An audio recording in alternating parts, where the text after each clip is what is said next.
I've always loved beetles. I used to have a dead one that I found. It was the most gorgeous beetle I had ever seen in my life. I found it perfectly intact on my back deck one day and knew its lifeless body had a new purpose, to be used for art. I believe immortalizing something as small as a bug through art has something so poetic about it, preserving them through the memory of how you perceived them, and I think that's beautiful.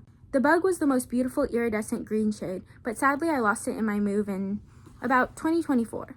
My bug died 2 deaths, sadly. Once when his soul officially left this realm, and another when I could no longer use him as a live model for my art. I still have pictures, but it's just not the same. I took a Design 2 class with Professor Cantu about 2 semesters ago at San Antonio College, and that was where I first made my first sculptures of beetles. I really love that class because it helped me materialize my thoughts into physical art.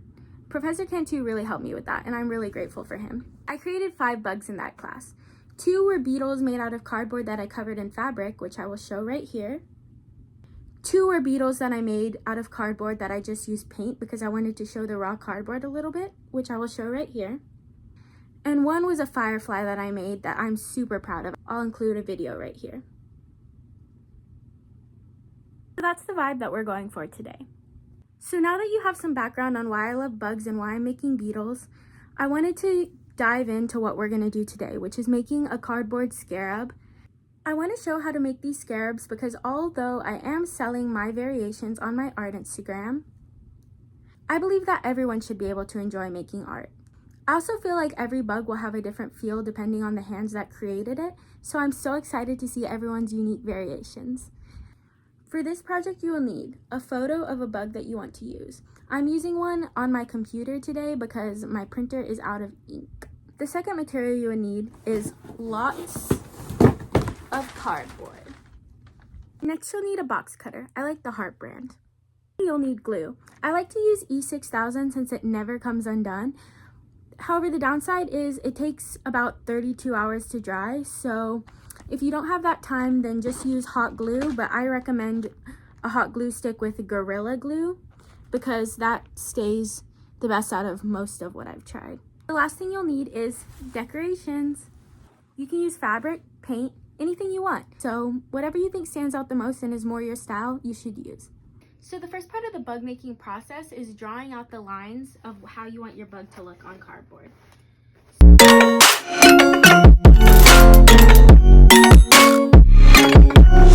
Now we have the bug's body.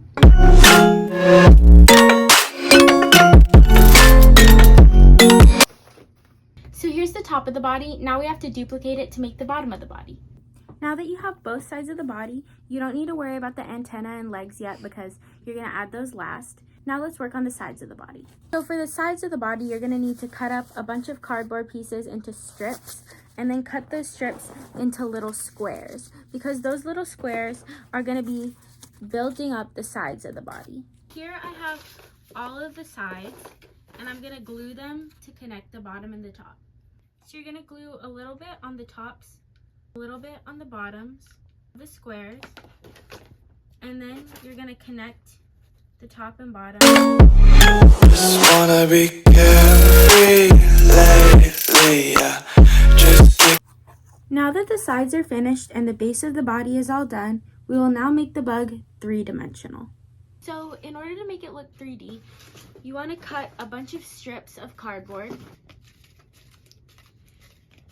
and figure out the shape of the body, and you're going to add more and more until the body is complete.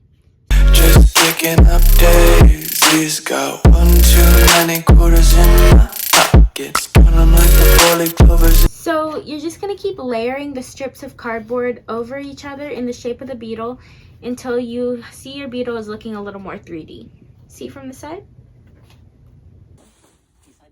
Now you'll see we have the bug's body all wrapped with fabric, and we're going to add the legs.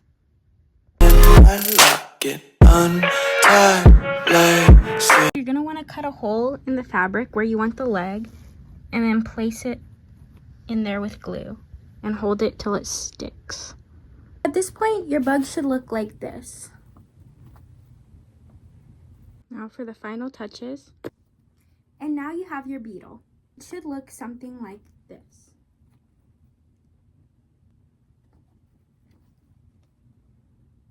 I hope you enjoyed making beetles with me. Monday, dreams got dirty little lullabies playing on repeat. Might as well just ride around the nursery and count sheep.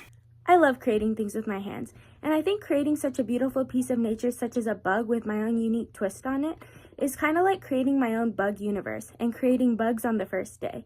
Fireflies can be the light unto the darkness. Running like the 4-leaf clovers in my locket.